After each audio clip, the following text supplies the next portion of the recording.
Hello viewers, welcome to my YouTube channel. আজ আমি তোমাদের জন্য মাধ্যমিকের ভিডিও নিয়ে চলে এসেছি।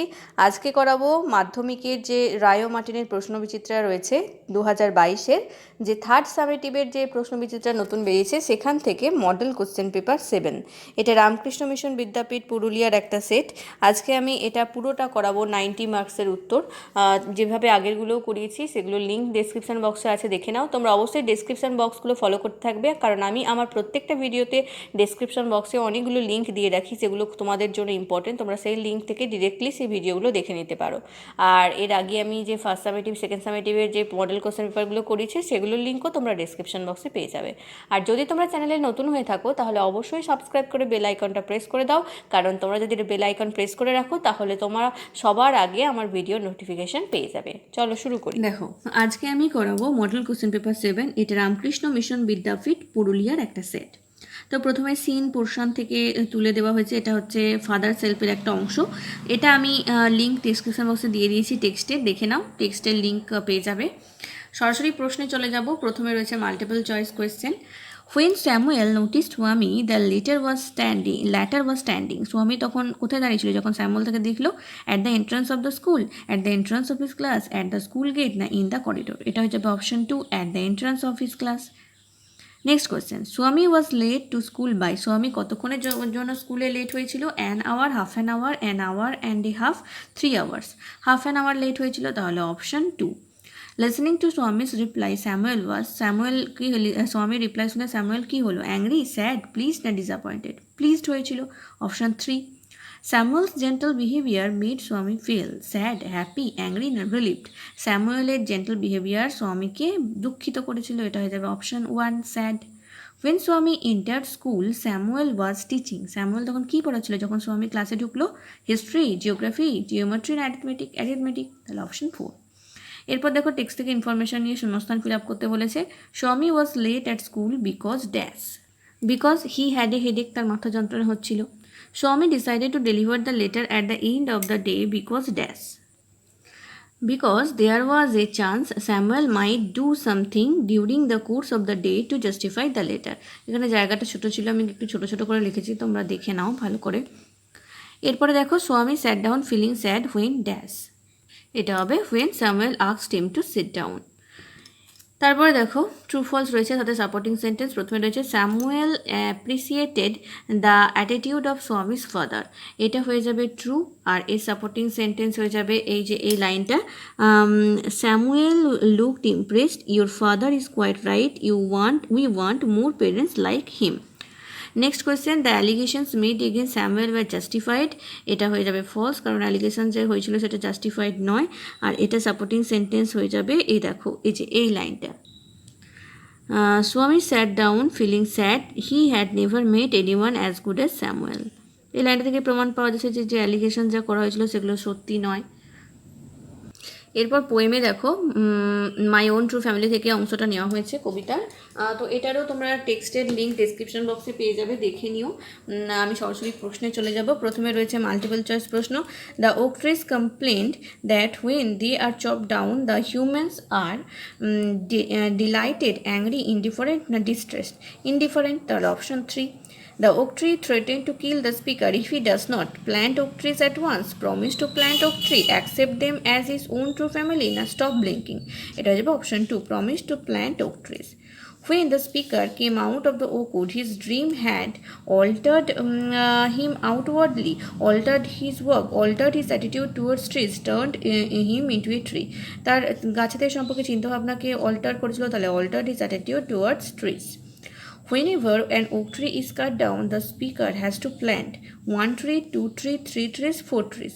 2 trees, option 2. যখনই একটা গাছ কাটা হবে ওক গাছ, তখন যেন স্পিকারকে বলেছিল যে তুমি প্রমিস করো আরও 2টো গাছ লাগাবে। এরপর দেখো, প্রশ্ন রয়েছে, how did the dream alter the speaker? কীভাবে স্বপ্নটা স্পিকারকে বা বক্তাকে অল্টার করেছিল, তার মুখটাকে একেবারে বদলে দিয়েছিল? এটার অ্যান্সার হবে, after seeing the dream the poet's walk was a walk of a human child but his heart was a tree. তাহলে স্বপ্ন দেখার পর কবির যে হাঁটা, সেই হাঁটাটা মানুষের বাচ্চার মতো হাঁটা হলেও তার মনটা কিন্তু একেবারে গাছেদের মতো হয়েছিল। এরপর 2 নম্বরে রয়েছে how would the oak tree kill the speaker if he did not swear to plant 2 oak trees for every oak tree that is cut down. যদি একটা গাছ কাটার পর 2টো গাছ না লাগানো হয় তাহলে ওক গাছ কিভাবে কবিকে মেরে ফেলবে বলেছিল বা বক্তাকে মেরে ফেলবে বলেছিল? এটার অ্যান্সার হবে the oak tree said that the black oak bark will wrinkle over him and root the poet among the oaks if he did not swear to plant 2 oak trees for every oak tree that is cut down। তাহলে বলেছিল যে okay গাছ বলেছিল যদি একটা okay গাছ কাটার পর আরও 2টো ওক গাছ না লাগায় তাহলে স্পিকারকে ওক গাছটা তাদের যে শেকড়ে জড়িয়ে একদম একেবারে কুঁকড়ে দুমড়ে দেবে এবং তাদের যে মাটির মূল যে রয়েছে সেই মাটির নিচে তাদেরকে পুঁতে ফেলবে। সিন পোর্শন কমপ্লিট হলো, এবার চলে আসবো আনসিনে। দেখো প্রথমে মানেটা বলি।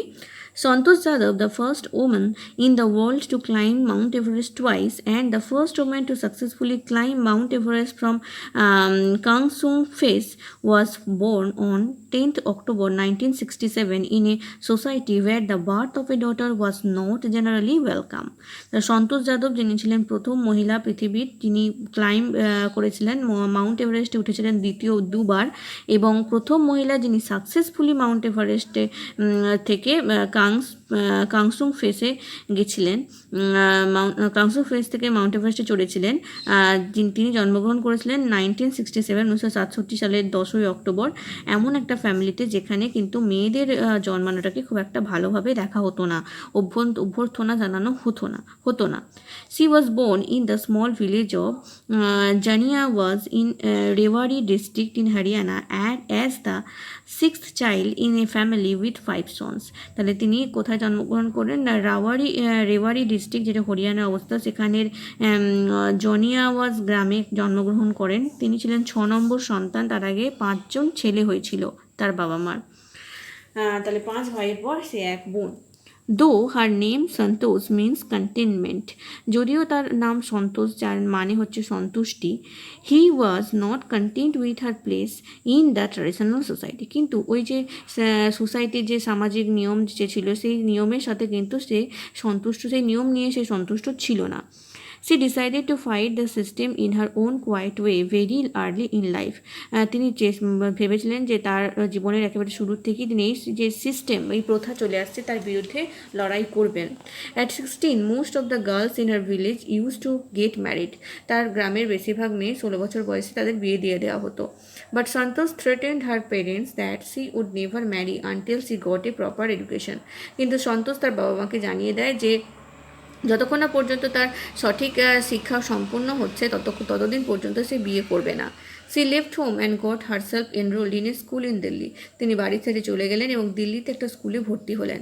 When her parents refused to pay for her education, যখন তার বাবা মা তার শিক্ষার জন্য টাকা দিতে অস্বীকার করলেন, she told them that she would earn money by working part time। তিনি বলে দিলেন যে তিনি পার্ট টাইম কাজ করে তার পড়ার খরচ নিজেই জোগাড় করবেন। Ultimately they had to agree to allow her to continue her studies। শেষ পর্যন্ত তার বাবা মা তাকে পড়াশোনা করার জন্য অনুমতি দিলেন। After completing her school education, তার স্কুলের শিক্ষা কমপ্লিট করার পর she went to Jaipur and joined Maharani college. জয়পুরে গিয়ে তিনি মহারানী কলেজে ভর্তি হলেন। From her college hostel room she used to watch mountaineers climbing Aravalli ranges। তিনি তার কলেজের হোস্টেলের রুম থেকে দেখতে পেতেন যে আরাবল্লী যে পর্বত, সেই আরাবল্লী পর্বতে যারা পর্বতারোহী তারা উঠছে, সেই পর্বতে ওঠার দৃশ্য তিনি দেখতে পেতেন হোস্টেল থেকে। She was inspired by this to join উত্তর কাশীর নেহেরু ইনস্টিটিউট অফ মাউন্টেনিয়ারিং। সেটা দেখে তিনি খুব ইন্সপায়ার্ড হলেন এবং তারপরে তিনি নেহেরু ইনস্টিটিউট অফ মাউন্টেনিয়ারিং, এটা উত্তর কাশীতে অবস্থিত, সেখানে ভর্তি হলেন। After that there was no looking back for this determined young girl। তারপর এই যে দৃঢ় বিশ্বাসী যে মেয়ে, এই তাকে কিন্তু আর ফিরে তাকাতে হয়নি। She climbed the world's highest peak first in May 1992। পৃথিবীর সবচেয়ে উঁচু পর্বত শৃঙ্গ সেখানে তিনি 1992 সালে মে মাসে উঠলেন প্রথমবারের জন্য। That was the culmination of her iron will। তার অদম্য ইচ্ছার জোরেই তিনি সেটা করতে পারলেন, হার্ড ওয়ার্ক অ্যান্ড সিনসিয়ারিটি, এবং তার হার্ড ওয়ার্ক আর সিনসিয়ারিটির জন্য। Also a fervent environmentalist, Santosh collected and brought down 500 KGs of garbage from the Himalayas.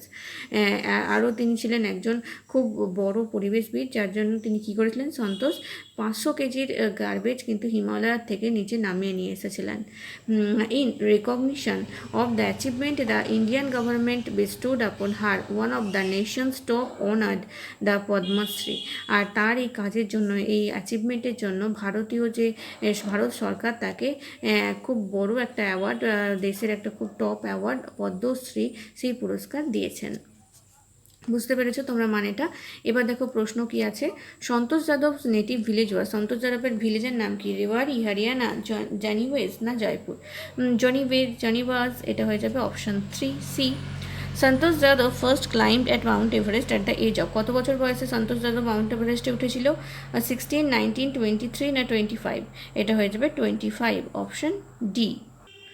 Next, Santosh Yadav studied in a college in Rewari, Jaipur, Joniawas না দিল্লি? কোথাকার কলেজে পড়তো? জয়পুরে, তাহলে অপশন বি। দ্য আরাবল্লী ranges can be seen from, কোথা থেকে আরাবল্লী রেঞ্জ দেখা যেত? Her bedroom, her college hostel room, her school hostel room, her hostel room in the mountaineering institute? এটা হয়ে যাবে option 2, her college hostel room. Most girls in Joniawas was married around at the age of, কত বছর বয়সে তার গ্রামের মেয়েদের বিয়ে দেওয়া হতো? 18, 16, 19 না 15? এটা হয়ে যাবে 16, option B. Santosh Yadav was a renowned sportsman, mountaineer, archer না জিমন্যাসিস্ট? এটা হয়ে যাবে অপশন বি, মাউন্টেনিয়ার, মানে পর্বতারোহী। এরপর আছে ট্রু ফলস আর সাথে সাপোর্টিং সেন্টেন্স। প্রথমে রয়েছে Santosh Yadav's parents had 6 children before she was born. Santosh যাদবের বাবা মার 6 জন সন্তান ছিল তার জন্মের আগে, মানে সন্তোষ যাদব জন্মানোর আগে আরও 6 জন ছিল। এটা হবে ফলস, 6 জন না 5 জন ছিল। তাহলে এটার সাপোর্টিং সেন্টেন্সে আমরা এই লাইনটা লিখব। She was born in a small village in Joniawas in Rewari district in Haryana at the 6th child in a family with 5 sons. 2 নম্বরে Santosh Yadav was unwilling to pursue higher এডুকেশনের জন্য সন্তোষ যাদব নিজে রাজি ছিলেন না বা ইচ্ছে ছিল না তার, এটা হবে ফলস। সাপোর্টিং সেন্টেন্সে লিখবে এই লাইনটা, but Santosh threatened her parents that she would never marry until he got a proper education. তারপরে দেখো Santosh Yadav had great concern for the environment, এটা হয়ে যাবে ট্রু। আর সাপোর্টিং সেন্টেন্স এই লাইনটা, also a fervent environmentalist, Santosh collected and brought down 500 kgs of garbage from the Himalayas. এরপর প্রশ্নগুলোর উত্তর দেখে নেব। প্রথম প্রশ্ন, in what kind of society was Santosh Yadav born? Santosh Yadav কী ধরনের সমাজে জন্মগ্রহণ করেছিল? সন্তোষ Yadav was born in a society where the birth of a daughter was not generally welcome.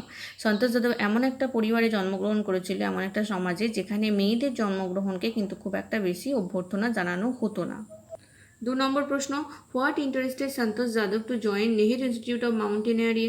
মানে নেহেরু ইনস্টিটিউট অফ মাউন্টেনিয়ারিংয়ে মানে জয়েন করার জন্য সন্তোষ যাদবকে কোন বিষয়টা ইন্টারেস্ট দিয়েছিল, বা কিসের প্রতি ইন্টারেস্টেড হয়ে তিনি এখানে জয়েন করলেন? From her college hostel room, Santosh used to watch mountaineers climbing Aravalli ranges, which interested her to join Nehru Institute of Mountaineering. তাহলে কলেজের হোস্টেলের রুম থেকে তিনি দেখতে পেতেন যে আরাবল্লী পর্বতে কীভাবে পর্বতারোহীরা উঠছে, আর এই ঘটনাটাই তাকে নেহেরু ইনস্টিটিউট অফ মাউন্টেনিয়ারিংয়ে জয়েন করার জন্য ইন্টারেস্ট জুগিয়েছিল। পরের প্রশ্ন, how did the Indian government honour her? কীভাবে ভারত সরকার তাকে পুরস্কৃত করেন? In recognition of her achievements, the Indian government honored Santosh, one of the nation's top honor, the Padma Shri. তার এই অ্যাচিভমেন্টের জন্য ভারত সরকার তাকে পদ্মশ্রী পুরস্কারে ভূষিত করে তাকে সম্মানিত করেছিলেন। পরের প্রশ্ন, what did Santosh first rebel against her parents? তার প্রথম যে পেরেন্টের বিরুদ্ধে তার যে রেবেল করেছিল বা মানে কি বলবো, পেরেন্টসের বিরুদ্ধে গেছিল বাবা মার বিরুদ্ধে, সেটা কিসের জন্য, হোয়েন, কখন? দেখো, Santosh first rebel with her parents at the age of 16। 16 বছর বয়সে প্রথম বাবা মার বিরুদ্ধে গেছিলেন, কারণ কি না, তাকে বিয়ে দেওয়ার কথা বলেছিল, তো তিনি বিয়ে করতে চাননি, পড়াশোনা করতে চেয়েছিলেন, তো তখনই তিনি বাবা মার বিরুদ্ধে মতের বিরুদ্ধে গেছিলেন। এরপর দেখো গ্রামার অ্যান্ড ভোকাবুলারি। সঠিক ফর্ম ভার্বের লিখতে হবে 4 passengers dash when a bus with a van last night. তাহলে 4 passengers were killed, 4 passengers were killed when a bus, এখানে ড্যাশটা পড়ে গেছে, এখানটা ড্যাশ হবে না। when a bus collided, এটা হবে collided with a van last night, it dash at that time, it was raining at that time। তাহলে প্রথমে were killed, তারপরে collided আর তারপরে was raining। এরপর দেখো আর্টিকেল প্রিপোজিশন আছে 50 boys and girls dash the age group of 16 to 17 called at dash principal's office to request for online examination, but he insisted dash they are taking the examination offline। এটা হয়ে যাবে 50 boys and girls in the age group of 16 to 17 called at the principal's office, আর এটা হবে insisted on. ইনসিস্টেডের পরে on preposition হয় আমরা জানি, অ্যাপ্রোপ্রিয়েট প্রিপোজিশন, তো এখানে অন, তাহলে ইন দ্য অন। এরপর দেখো ভয়েস চেঞ্জ করতে বলেছে we should listen to our elders, এটার ভয়েস চেঞ্জ করলে হবে our elders should be listened by us, sorry listened না, লিসেন্ড টু, টুটা বাদ পড়ে গেছিলো, তাহলে our elders should be listened to by us. এরপরে আছে our teacher said let's not jump to any conclusion, এটাকে ন্যারেশন চেঞ্জ করতে বলেছে, এটার উত্তর হবে our teacher suggested that we should not jump to any conclusion. এরপরে what does it matter if I fail turn into an assertive sentence, এটাকে assertive sentence করলে হয়ে যাবে it doesn't matter if we fail. এরপর আছে phrasal verb, প্রথমে আছে in search of হয়ে যাবে লুকিং ফর, আর তারপরে আছে ইয়েল্ড হবে গিভ ইন, আর নেক্সট হচ্ছে স্প্রেড হবে ব্রোকেন আউট। এরপরে দেখো এই যে ফ্রেজ বা ওয়ার্ডগুলো আছে তার যা মানে সে একই মানের ওয়ার্ড আমাদের কানসিন থেকে বের করতে হবে। প্রথমে রয়েছে having or displaying a passionate intensity, এটা হবে fervent. Next the highest point of something specially achieved after a long effort, এটা হবে কালমিনেশন। তারপরে a state of happiness and satisfaction, এটা হবে কন্টেন্টমেন্ট বা সন্তুষ্টি, আর তারপরে অ্যাকনলেজমেন্ট হবে রিকগনিশন। গ্রামার কমপ্লিট হলো, এবার দেখো রাইটিংয়ে চলে আসবো। প্রথম রাইটিং রয়েছে your school is going to reopen almost after a year amid test Covid fears, the fury of the virus has abated in our country, but the threat of infection due to the Delta strain is still there. Write a notice for the students about the precautions they must take in the hostel and at school in this situation as the head monitor of your school। তুমি তোমার স্কুলের head monitor, তোমাকে একটা notice লিখতে হবে যে school যদিও বা খুলছে অনেকদিন পর, এখন কোভিড-19 প্রকোপটা অনেকটা কমে গেছে, কিন্তু নতুন স্ট্রেনের বাড়ার চান্স এখনও পর্যন্ত রয়েছে। তো কীভাবে স্কুল খোলার পর হোস্টেলে এবং স্কুলে প্রিকশনস নেবে, কীভাবে তারা স্কুল মানে কোভিডের প্রোটোকল ফলো করবে স্কুলে, তো সেইটা নিয়ে একটা নোটিশ লিখতে বলেছে স্টুডেন্টদের জন্য। দেখো কীভাবে লিখবে। প্রথমে তো ওপরে লিখতে হয় নোটিশ, তারপরে নিচে থার্ড ব্র্যাকেটের মধ্যে নোটিশের নামটা, প্রিকশনস ফর রিওপেনিং স্কুল, তারপরে বাঁদিকের কোণে নোটিশ নাম্বার, ডান দিকের কোণে date. All the students of our school are hereby informed that our school is going to reopen almost after a year amidst COVID-19 fears। তাহলে আমাদের স্কুল অনেক সবাইকে, সব স্কুলের সমস্ত ছাত্রছাত্রীকে জানানো হচ্ছে যে প্রায় 1 বছর পরে আমাদের স্কুল খুলতে চলেছে। The fury of the virus has abated in our country, আমাদের দেশে এই যে কোভিডের যে ভয় সেটা অনেকটাই কেটে গেছে, but the threat of infection due to the Delta strain is still there, কিন্তু ডেল্টা স্ট্রেনের জন্য ইনফেকশনের যে ভয় সেটা কিন্তু এখনও রয়ে গেছে। So all the students are requested to follow all the guideline of কোভিড-19 and carry their personal sanitiser, সেই জন্য সমস্ত স্টুডেন্টকে বলা হচ্ছে যে কোভিড-19 প্রোটোকল যেন তারা মেনে চলে এবং স্কুলে আসার সময় যেন স্যানিটাইজার, তাদের পার্সোনাল স্যানিটাইজার নিয়ে আসে। All the precautions must take in the hostel and at school in this situation, এই সিচুয়েশনে হোস্টেলে এবং স্কুলে সমস্ত রকম প্রিকশনস কিন্তু নিতে হবে সবাইকে। All the students are requested to wear mask during school hours, সমস্ত ছাত্রছাত্রীকে বলা হচ্ছে স্কুলের আওয়ারে তারা সবাই যেন মাস্ক পরে থাকে, otherwise strict steps will be taken, তা যদি না হয় তাহলে তার বিরুদ্ধে, যে এই রুল ব্রেক করবে তার বিরুদ্ধে কঠিন শাস্তি নেওয়া বা কঠিন স্টেপ নেওয়া হবে। তারপরে ডান দিকে ST the head monitor Bipul Patra Bhabanipur high school, আর বাঁ দিকের কোণে ST counter sign by the headmaster Bhabanipur high school.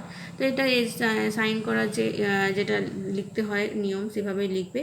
তোমরা কিন্তু এই যে স্ট্রাকচারটা নোটিসের, এটা খুব ভালো করে ফলো করো, কোথাও ভুলভাল লিখে দিও না, কারণ স্ট্রাকচারের ওপরেও একটা নাম্বার আছে, শুধুমাত্র ভেতরটা ঠিক করে লিখলে হবে না, স্ট্রাকচারটাও ঠিক রাখতে হবে। তো অবশ্যই কিন্তু স্ট্রাকচারটা ঠিক করে ফলো করে নোটিশটা লিখবে। নোটিশ হোক বা লেটার হোক, যা সমস্ত ক্ষেত্রে একটা স্ট্রাকচার থাকে, রিপোর্টেরও সেগুলো কিন্তু তোমরা ভালো করে লিখবে। এরপর দেখো আর একটা রাইটিং রয়েছে, study the flowchart and write a paragraph about how coffee is prepared. Coffee কীভাবে তৈরি হয় সেই নিয়ে একটা প্রিপারেশন বা কফি প্রসেসিং লিখতে হবে। এই যে পয়েন্টগুলো দেওয়া আছে এগুলো তোমরা হেল্প নিতে পারো পয়েন্টে। তো এগুলো নিয়ে একটা কফি তৈরি প্রসেসিং রাইটিংটা লিখতে হবে, প্রসেস রাইটিং। দেখো কীভাবে লিখবে তোমরা। Coffee making. Coffee is an energetic drink. Coffee হচ্ছে খুব একটা energetic drink. It can be prepare easily at home. এটা খুব সহজে বাড়িতে তৈরি করা যায়। At first a teaspoonful of coffee powder is taken in a cup. প্রথমে 1 চামচ কফি পাউডার, টি স্পুনের যে মানে চায়ের যে চামচ, সেই চা চামচের 1 চামচ কফি পাউডার একটা কাপে নিতে হবে। Then a cup of water have to boil well. তারপরে 1 কাপ জল ভালো করে বয়েল করতে হবে। After that pour the boiling water into the cup. তারপরে সেই বয়েলিং ওয়াটার যে জল যে গরম করা হলো সেই জলটা এই কাপের মধ্যে ঢালতে হবে যেখানে কফি পাউডার নেওয়া হয়েছিল। Next add a little sugar and milk powder. তারপরে অল্প একটু চিনি এবং গুঁড়ো দুধ যোগ করতে হবে, বা লিকুইড মিল্কও হতে পারে, মিল্ক পাউডার হতে পারে, যোগ করতে হবে উইথ ইট, এটার সাথে। Then stir with a teaspoon well. তারপরে একটা চা চামচ দিয়ে ভালো করে পুরোটাকে মিক্স করে নিতে হবে। Finally coffee is ready to serve. এখন কিন্তু কফি সার্ভ করার জন্য একেবারে রেডি। তো খুব ছোটোভাবেই হয়, প্রসেসগুলো খুব ছোটোর মধ্যে হয়ে যায়। তো এভাবে তোমরা কফি তৈরি কীভাবে করতে হবে সেটা নিয়ে এই প্রসেস রাইটিংটা লিখতে পারো। নেক্সট আর একটা রয়েছে paragraph writing. Write a paragraph in about 120 words about the lessons the corona virus has taught mankind. Corona virus মানুষকে কী লেসন দিয়েছে সেই নিয়ে একটা প্যারাগ্রাফ লিখতে বলেছে 120টা ওয়ার্ডের মধ্যে। দেখো এখানে কিছু পয়েন্ট আছে, সেই পয়েন্টগুলো ফলো করে তোমাদের প্যারাগ্রাফটা লিখতে হবে। তো আমি পুরোটা কীভাবে লিখবে দেখাবো। দেখো এগুলো কিন্তু খুবই কারেন্ট টপিকের ওপর, তো এগুলো আসার চান্স পরীক্ষায় খুব বেশি। তো এই সম্পর্কে যা যা আছে, করোনা ভাইরাস, আমফান, এগুলো নিয়ে কিন্তু তোমরা খুব ভালো করে প্রিপারেশন নাও, ভালো করে পড়ো এগুলো। তো এগুলো থেকে তোমাদের আসার সম্ভাবনাটা এবারে বেশি। আমি প্যারাগ্রাফটার নাম দিয়েছি ইম্প্যাক্ট অফ কোভিড-19 অন ম্যানকাইন্ড। তোমরা তোমাদের ইচ্ছা মতো দিতে পারো। দ্য ইম্প্যাক্ট অফ কোভিড-19 on mankind has been enormous. মানুষের ওপর কোভিড-19-এর যে প্রভাব সেটা খুব বড়। The outbreak of coronavirus has created an unprecedented situation around the world. গোটা পৃথিবীর মধ্যে করোনা ভাইরাসের আসার ফলে খুব একটা মানে অন্যরকম একটা সিচুয়েশানের পরিস্থিতি বা সৃষ্টি হয়েছে। It has taught us many important lessons and has changed our priorities in life. এটা আমাদেরকে অনেক কিছু শিখিয়েছে, আবার আমাদের জীবনে কোনটা বেশি গুরুত্ব, কোনটা গুরুত্বহীন সেই সমস্ত কিছুও কিন্তু শিখিয়ে দিয়েছে। কোন জিনিসের কতটা গুরুত্ব সেটা আমরা বুঝতে পেরেছি। We came to realize that going against nature is dangerous. আমরা এটা বুঝতে পেরেছি যে প্রকৃতির বিরুদ্ধে যাওয়া কিন্তু খুবই ডেঞ্জারাস হতে পারে। Our health is directly linked to the environment. প্রকৃতির সাথে, পরিবেশের সাথে আমাদের স্বাস্থ্য একেবারে ডিরেক্টলি মানে প্রত্যক্ষভাবে যুক্ত। Our fates also interlinked in globalized world. এই গ্লোবালাইজড ওয়ার্ল্ডের সাথে আমাদের ভাগ্য জড়িত। We are taught the value of focus in everything we do. আমরা প্রত্যেক যা করছি সে সমস্ত কিছুর ক্ষেত্রে ফোকাস করাটা আমাদেরকে শিখিয়েছে এই virus. The great fighting spirit of man also introduced by this little virus. এই ছোট্ট ভাইরাস শিখিয়ে দিয়েছে মানুষের যে ফাইটিং স্পিরিট রয়েছে, লড়াই করার যে শক্তি, সেটাও শিখিয়েছে। The lockdown has forced us to ask what we really need to live reasonably well. Lockdown শিখিয়ে দিয়েছে যে আমাদের বেঁচে থাকার জন্য কতটুকু জরুরি, কতটুকু প্রয়োজন। Our adaptation and adjustment power also improved at that situation. কোনো কিছুকে অ্যাডাপ্ট করা বা কোনো কিছু নিয়ে কোনো কিছুর সাথে মানিয়ে নেওয়া, সেই ক্ষমতাও কিন্তু বাড়িয়ে দিয়েছে এই পরিস্থিতি। এই লকডাউনের সময় যে কোভিডের পরিস্থিতি, সেটা আমাদেরকে শিখিয়ে দিয়েছে। We learn the differences between luxuries and needs. আমরা আমাদের যে লাক্সারি এবং নিড, আমাদের চাহিদা এবং আমাদের যে এবং বিলাসিতার মধ্যে যে ডিফারেন্স, আমাদের চাহিদার বিলাসিতার মধ্যে ডিফারেন্সটা, পার্থক্যটা আমরা বুঝতে পেরেছি। We became aware about good hygiene and safety measures.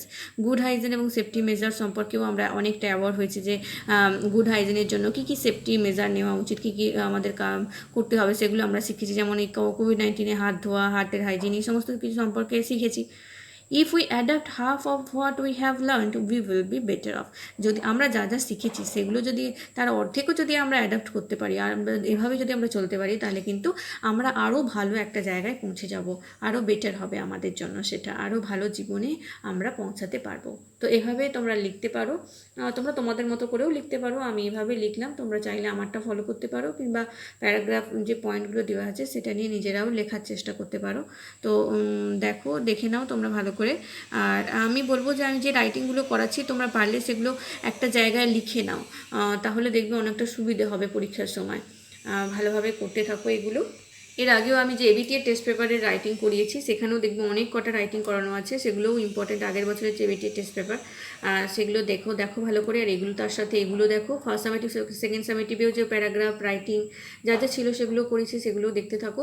আর যদি চ্যানেলে নতুন হয়ে থাকো অবশ্যই তোমরা সাবস্ক্রাইব করে রাখো, কারণ এরপর আমি এই টেস্ট যে প্রশ্নবিচিত্রা সেটা কমপ্লিট করে তোমাদের আরও মাধ্যমিকের ক্লাস নিয়ে আসবো, যেগুলো তোমাদের জন্য খুবই হেল্পফুল হবে। আর বারবার যদি তুমি মডেল সেটগুলো দেখতে থাকো, প্র্যাকটিস করতে থাকো, তাহলে দেখবে একেবারেই ভালোভাবে ইংলিশটা তৈরি হয়ে গেছে। তো অবশ্যই সাবস্ক্রাইব করো, আর যদি চ্যানেলে ভিডিওগুলো ভালো লাগে তাহলে অবশ্যই শেয়ার করো বন্ধুদের সাথে। Thank you.